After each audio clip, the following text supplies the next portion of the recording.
এই ভিডিওটিতে আমরা মাইক্রোসফট ওয়ার্ড এর হোম রিবন এর অন্তর্গত ফন্ট গ্রুপে উপস্থিত বোল্ড, ইতালিক, আন্ডারলাইন এবং স্ট্রাইক থ্রু এই চারটি টুলস এর ব্যবহার জানব। নমস্কার বন্ধুরা, আমি সুমন। আপনারা দেখছেন 360 classroom.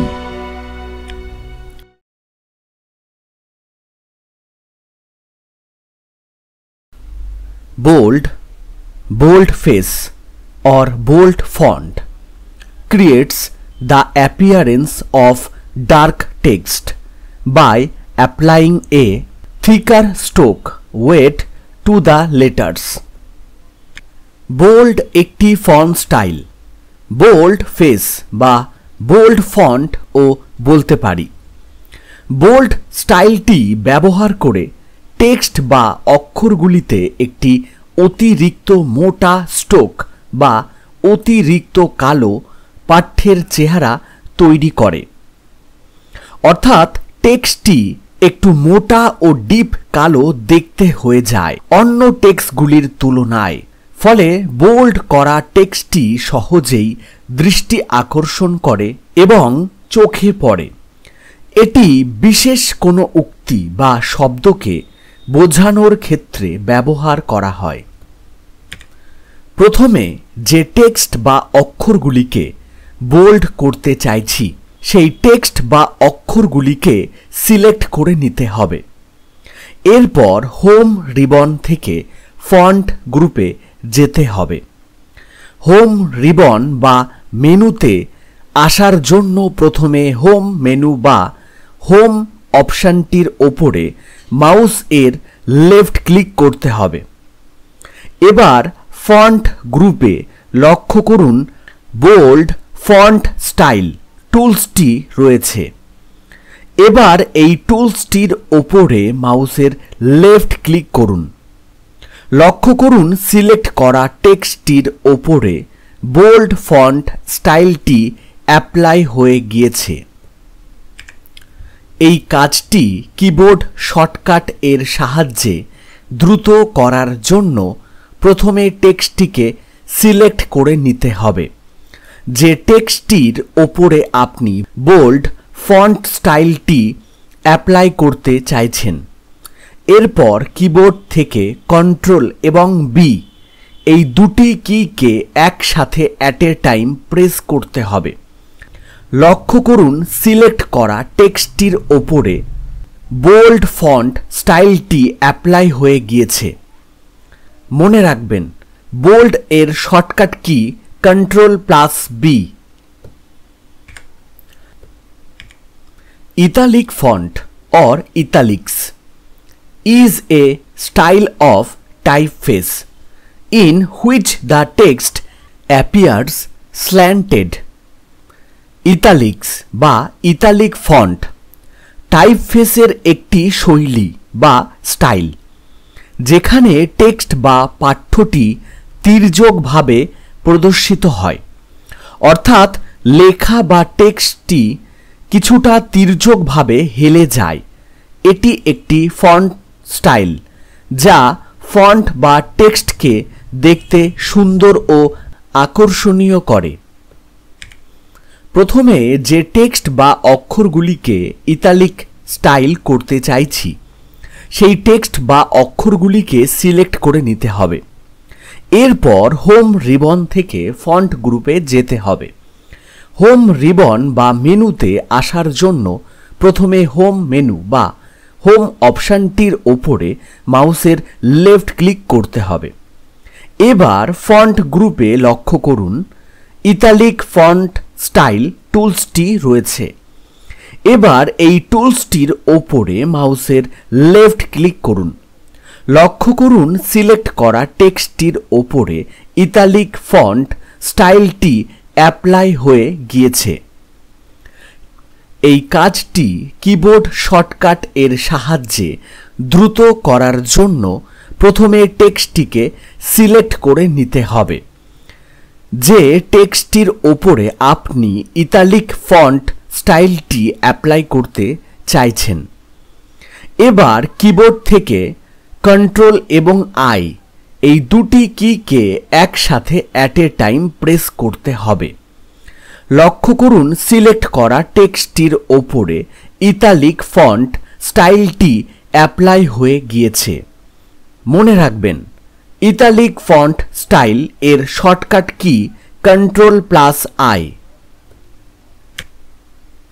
Use underline or underline font effect to describe text formatting that puts a line under the characters.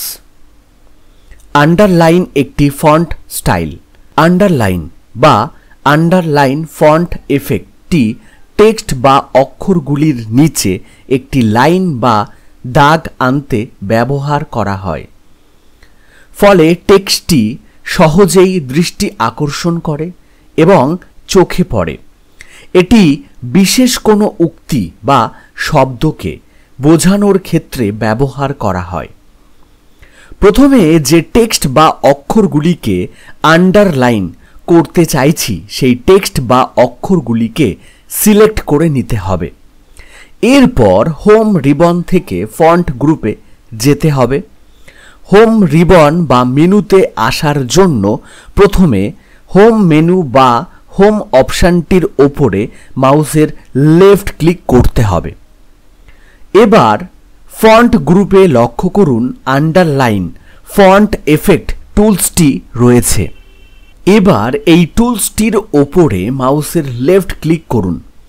লক্ষ্য করুন সিলেক্ট করা টেক্সটগুলির নিচে একটি দাগ বা আন্ডারলাইন হয়ে গিয়েছে।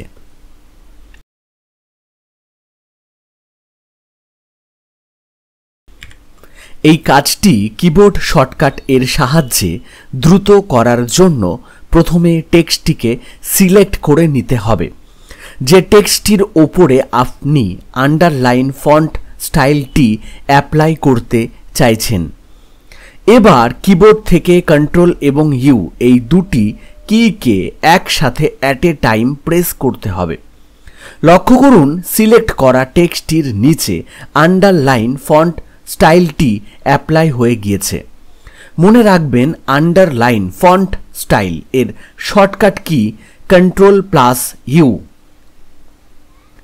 Type through the horizontal line through the middle of the text represent text that need to be removed or text that is mistaken will help you process the suggested changes.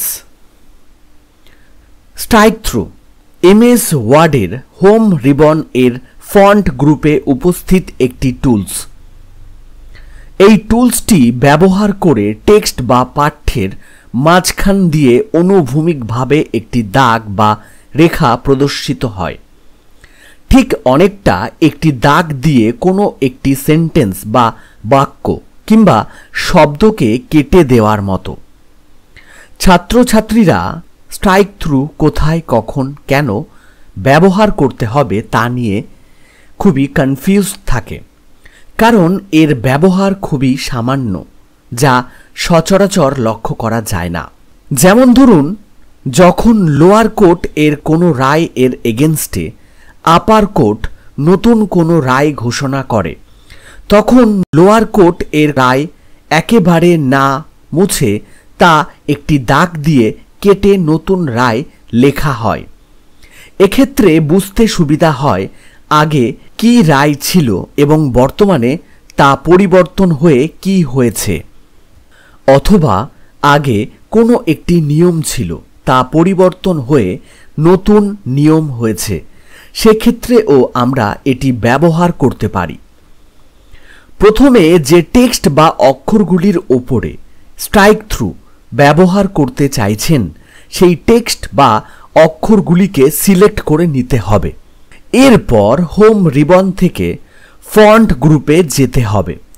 Home ribbon বা মেনুতে আসার জন্য প্রথমে home menu বা home অপশানটির ওপরে mouse এর left click করতে হবে। এবার ফন্ট গ্রুপে লক্ষ্য করুন স্ট্রাইক থ্রু টুলসটি রয়েছে। এবার এই টুলসটির ওপরে মাউসের লেফট ক্লিক করুন।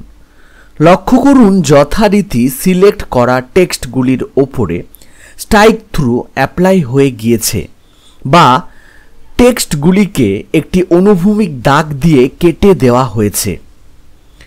এই কাজটিকে কিবোর্ড শর্টকাট কি এর সাহায্যে দ্রুত করার জন্য প্রথমে টেক্সটটিকে সিলেক্ট করে নিতে হবে যে টেক্সটটির ওপরে আপনি স্ট্রাইক থ্রু স্টাইলটি অ্যাপ্লাই করতে চাইছেন। এরপর কিবোর্ড থেকে কন্ট্রোল এবং ডি এই দুটি কিকে একসাথে অ্যাট এ টাইম প্রেস করতে হবে, ফলে ফন্ট ডায়লগ বক্স উইন্ডোটি ওপেন হয়ে যাবে। এবার অল্ট এবং কে এই দুটি কিকে একসাথে অ্যাট এ টাইম প্রেস করতে হবে, তাহলেই স্ট্রাইক থ্রু ফন্টটি সিলেক্ট হয়ে যাবে। এরপর কিবোর্ড থেকে এন্টার প্রেস করলেই সিলেক্ট করা টেক্সটটির ওপরে স্ট্রাইক থ্রু স্টাইলটি অ্যাপ্লাই হয়ে যাবে।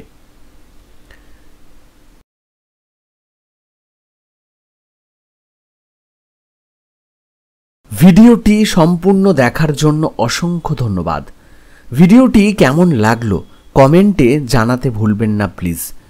জয় হিন্দ, জয় জওয়ান, জয় কিষান, ভারত মাতা কি জয়।